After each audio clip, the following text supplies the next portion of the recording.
Igual que muchos de ustedes, nací y crecí viviendo en la ciudad, acostumbrado al ruido eterno de los autos y con la gente viendo pasar sus vidas de forma apurada entre el trabajo, escuela y transportes. Casi no veía a mis padres porque cada quien atendía sus asuntos y por mi parte igual estaba muy comprometido con la escuela.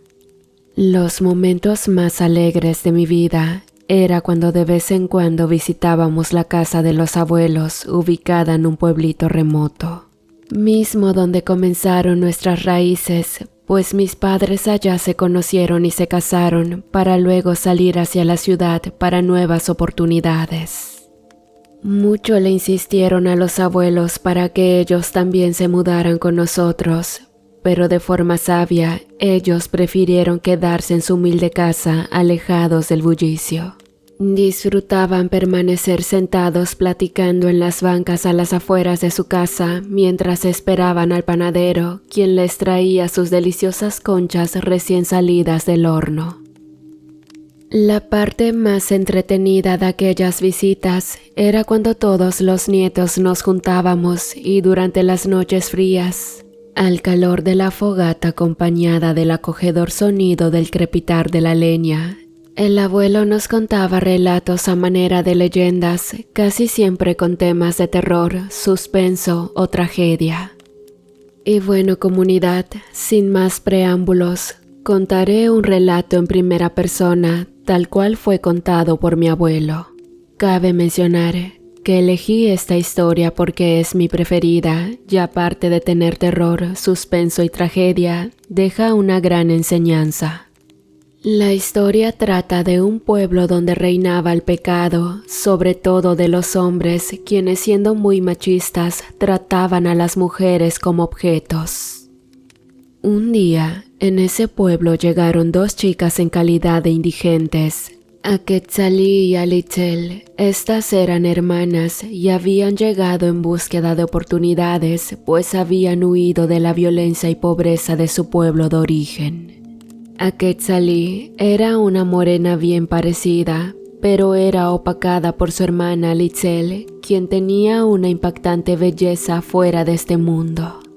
Ambas chicas habían intentado buscar trabajo sin éxito, hasta que consiguieron trabajar en el mercado local. Al principio todo fue muy bien, pero ante las bajas ventas el dueño de la frutería que las contrató había decidido despedir a una. A Quetzalí era trabajadora, responsable y brindaba un trato amable a los clientes. Incluso, con el permiso del dueño, regalaba las frutas y verduras aún comestibles pero próximas a echarse a perder a la gente de bajos recursos. Litzel era floja, irresponsable y siempre veía de manera déspota a las personas, haciéndole caras de fastidio a la gente humilde y brindando un trato preferencial a la gente de dinero. Cuando a ella le tocaba sacar las frutas y verduras que no se vendían, tiraba todo a la basura, aun cuando frente a ella tuviera algún niño rogándole que le regalara alguna fruta para calmar el hambre. Sin duda que aquella chica no tenía corazón. Después de pensarlo mucho, el dueño de la tienda decidió despedir a Quetzalí, pues si bien era la más trabajadora y ofrecía un trato por igual a los compradores, era la gente de dinero quien le dejaba mayor ganancias. Y por su belleza, Litzel era un imán para los clientes que más consumían en la frutería, pues tanto hombres como mujeres se sentían maravillados cuando esa hermosa chica los atendía. A Quetzalí se sintió triste al ser despedida, pero a su vez estaba contenta de que su hermana mantuvo su trabajo. Sin embargo, en ese momento en la que se supone que la familia debe estar más unida y ayudarse, Litzel le dio la espalda a su hermana. Y como esta última no conseguía trabajo, la hermana le pidió que desalojara el departamento que juntas rentaban y también se negó a darle comida. Esto deprimió a Quetzalí y por más que lo intentaba, nadie quería contratarla. Y fue de esta manera que ante la falta de oportunidades se dedicó a la vida galante, ganando el odio y el repudio de la gente del pueblo. Sin embargo, la chica en sus ratos libres se ocupaba de la gente pobre y de la gente discapacitada, dedicándoles atención y ayuda económica. Por el contrario, la fama y popularidad de Alitzel fue subiendo como la espuma. En gran parte, debido a su imponente belleza, la chica inteligentemente comenzó a mostrarse alegre y risueña al parejo de la gente, tanto como para pobres y ricos, pero tras bambalinas, la mujer hablaba pestes de la gente humilde y se lavaba las manos haciendo muecas de asco. Al pasar de los años, Alitzel logró su objetivo y se volvió una mujer popular y querida. Su máscara de bondad surtió efecto y había sido electa como presidenta del poblado. Caso contrario, el odio hacia Quetzalí había crecido aún más y ya eran muchas las escenas de violencia que se daban contra ella. En el caso de las mujeres, la golpeaban y la acusaban de haber estado con sus maridos cuando eso era falso, pues a pesar de dedicarse al llamado oficio más antiguo del mundo, la joven tenía como prioridad evitar andar con hombres que cuenten con algún tipo de compromiso. En cuanto a los hombres, eran también esos mismos maridos que reaccionaban contra ella con violencia cuando no lograban convencerla para que acceda a estar con ellos. A pesar de su bondad y sus principios, siempre se le miraba ensangrentada y moreteada, producto de la violencia constante que recibía por parte de muchos pobladores. Y aun cuando su hermana era la presidenta municipal, jamás movió un dedo para hacer justicia o defenderla, pues la miraba con repudio e inclusive negaba que Quetzalí sea su hermana porque decía que aceptarlo sería una mancha para su carrera política. A pesar de las adversidades, la joven Quetzalí no desistía de su compromiso con la gente más necesitada y era tan así que había abierto un pequeño comedor comunitario, pues para ella era una satisfacción ver a niños, adultos y sobre todo en situación de calle realizando sus 3 comidas diarias y recibiendo atención médica. Un día, presa de la furia de una turba de mujeres quienes ahora juraban que Quetzalí también era una bruja, la joven fue brutalmente lapidada hasta que perdió la vida. La mayoría sintió un alivio al saber que la chica había fallecido y nadie de la gente acomodada e inclusive de los párrocos acudió a su funeral, incluyendo a su hermana. Pero ante la sorpresa de todos, su funeral fue abarrotado por gente humilde, quienes lloraban amargamente la muerte de la chica a quien veían como un ángel. En los siguientes días del entierro de Quetzalí, un dulce aroma inundó todo el poblado. Nadie se explicaba de dónde provenía. Pero no faltó el curioso que se pusiera a investigar hasta descubrir el origen de ese agradable olor. Y a pesar de que parecía increíble para muchos, dicho aroma era despedido de la tumba de la joven.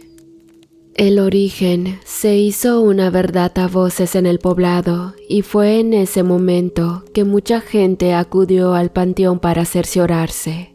Y no solo se encontraron con que era cierto, sino que también miraron cómo los alrededores de la tumba de la chica crecía un hermoso jardín donde predominaban hermosas flores de Xtaventún, las cuales no paraban de desprender su maravilloso aroma. Al enterarse de todo aquello, Alitzel ardió en furia así como de envidia, pues aseguraba que cuando muera su tumba olería mejor que el de su hermanita. Debido a esa envidia, la presidenta municipal había mandado a personal del ayuntamiento a devastar en múltiples ocasiones los jardines que rodeaban la tumba de la chica. No obstante, en un acto que la gente consideraba milagroso, siempre al día siguiente el jardín de nuevo se encontraba intacto. E incluso, por cada vez que eran cortadas, las flores renacían abarcando más terreno del cementerio y de esa forma haciendo el jardín más grande. Aun cuando la bondadosa mujer tenía ya meses de haber fallecido, su ayuda hacia los más necesitados no se limitó solamente en vida, pues un día un indigente descubrió por casualidad que con las flores de Staventún se podía realizar un licor delicioso.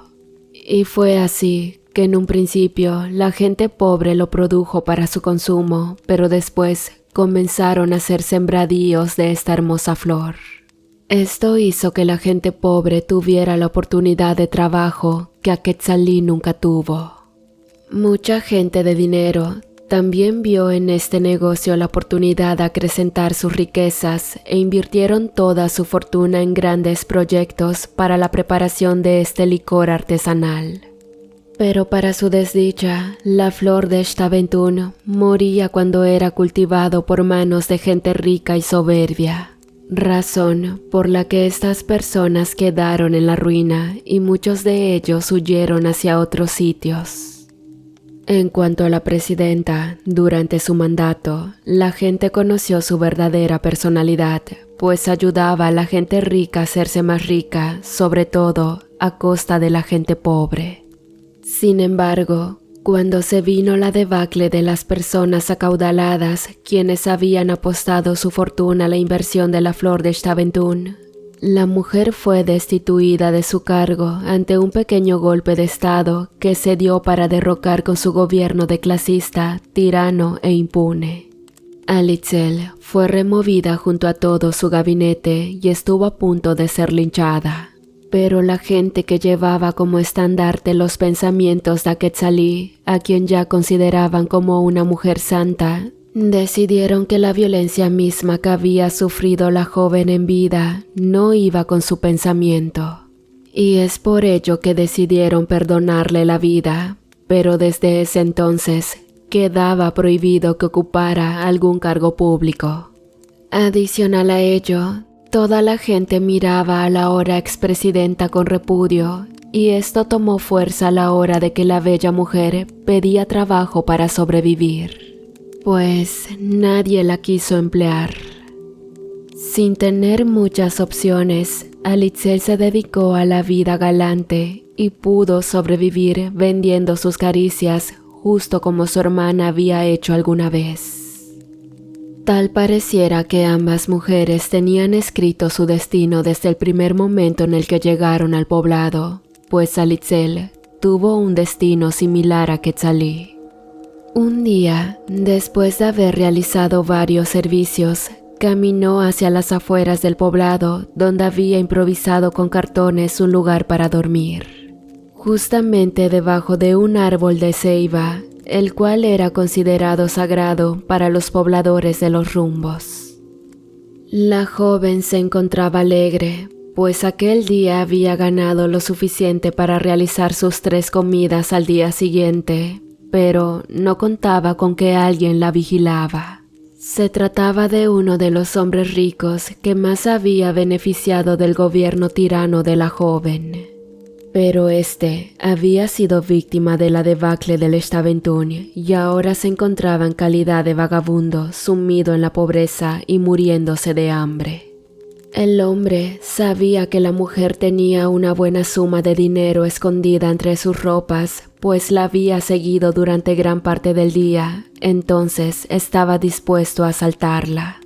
Fue así como aquel criminal salió entre la maleza y portando con él un cuchillo de fabricación casera, intentó despojar a la mujer de sus ganancias. La chica, teniendo varios días sin haber probado un bocado, no estaba dispuesta a perder su dinero así de sencillo. Es por ello que se defendió como pudo, pero en un arranque de furia, le lanzó un certero cuchillazo en el cuello, lo que provocó la muerte de la chica. En días siguientes, un fétido olor invadió por completo el poblado. El olor era tan fuerte que la gente no podía salir de sus casas. Por la misma razón, tanto el ayuntamiento, así como la policía, hicieron un fuerte operativo para poder dar con el origen del repugnante olor. Y fue así como a las afueras del poblado encontraron un cadáver que, por más extraño que parezca, no había sufrido ningún proceso de descomposición, permanecía intacto. Razón por la cual no fue difícil identificar que se trataba del cuerpo de Alitzel. Extrañamente resultó imposible trasladar el cuerpo al panteón, pues mientras más se acercaban a él, el olor se hacía más insoportable. Y fue por ello por lo que decidieron cavar un hoyo allí mismo y enterrar a la mujer con tierra y cal. De esa forma lograron disminuir el pestilente olor que con el paso de los días dejó de sentirse, a excepción de cuando alguien se aproximaba a la tumba de la mujer. Pero, para la mala suerte de la gente en el poblado, la historia no termina aquí. Después de unos cuantos años de la muerte de las hermanas, pareciera que todo había vuelto a la normalidad. La prosperidad y la tranquilidad se dejaba sentir en el sitio y muchos aseguraban que aquellas jóvenes habían llegado para sacrificarse a cambio de una bendición. Y bueno, todo inició un día cuando doña Zoila buscaba a don Teófilo. El señor era un bebedor empedernido y solía perderse por varios días ahogado en el alcohol. Pero en esa ocasión ya había transcurrido una semana sin que doña Zoila supiera nada de su esposo. La mujer, así como su familia, intentaron hallar al hombre en los lugares que solía frecuentar, pero no se le encontró por ningún lado. También se le preguntó a sus amigos de parranda si no sabían nada de él, pero todos decían lo mismo. Bebimos con él hace 4 días, pero desde aquel entonces no volvimos a verlo. Esta situación desencadenó que las autoridades igual se unieran para realizar la búsqueda del señor y fueron estas mismas quienes dieron con él, aunque no bajo las condiciones en las que su familia quisiera encontrarlo. El hombre fue hallado justamente en la gran ceiba donde se había enterrado a Alitzel. Se encontraba incrustado en las espinas de la ceiba, sus ojos reflejaban un terror como si hubiera visto al mismo diablo. Su cuerpo estaba completamente seco, al grado que la piel se le pegaba a los huesos. Y su boca estaba abierta en su totalidad de una forma tan anormal que la gente que presenció ese triste momento asegura que incluso un balón podía caberle dentro de la boca. Desafortunadamente para el pueblo, aquel evento no fue aislado y a partir de ese momento fueron varios los hombres que aparecieron asesinados de las maneras más atroces.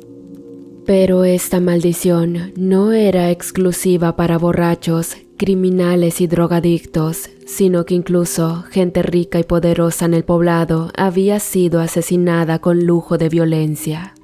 En su desespero, la policía comenzó a encarcelar hombres de manera selectiva. Bastaba con tener cualquier indicio o sospecha de ser el asesino para ser encarcelado. Para evitar el pánico colectivo, las autoridades solían golpear a sus acusados y de estas salvajes golpizas solo podían resultar 2 cosas: que el presunto culpable muera o que se declare culpable para ya no recibir el severo castigo. Muchas veces la gente sintió alivio cuando esto ocurría, pero los asesinatos seguían ocurriendo. Y es allí cuando cayeron en cuenta de la ineptitud de las autoridades, quienes solo detenían por detener. Ante la inevitable ola de muertes, los hombres en el poblado dejaron de salir por miedo, pero no faltaba el incauto que se pasaba de copas y se hacía el valiente. Este tipo de actitudes los llevaba a una muerte segura. Cuando la gente perdía la fe y se murmuraba por todas partes que el pueblo estaba maldito, encontraron a un hombre muy cerca del gran ceibo. Este se encontraba completamente desnudo y enredado entre las espinas en un área del monte donde se sabía abundaban estas hirientes plantas.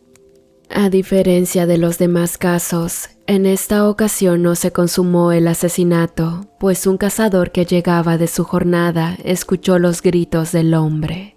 Eso lo puso en alerta y caminó guiándose de los gritos.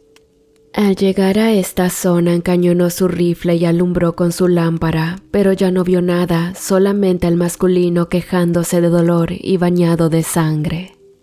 Rápidamente avisó a las autoridades y la víctima fue retirada de las espinas para luego ser llevado al hospital.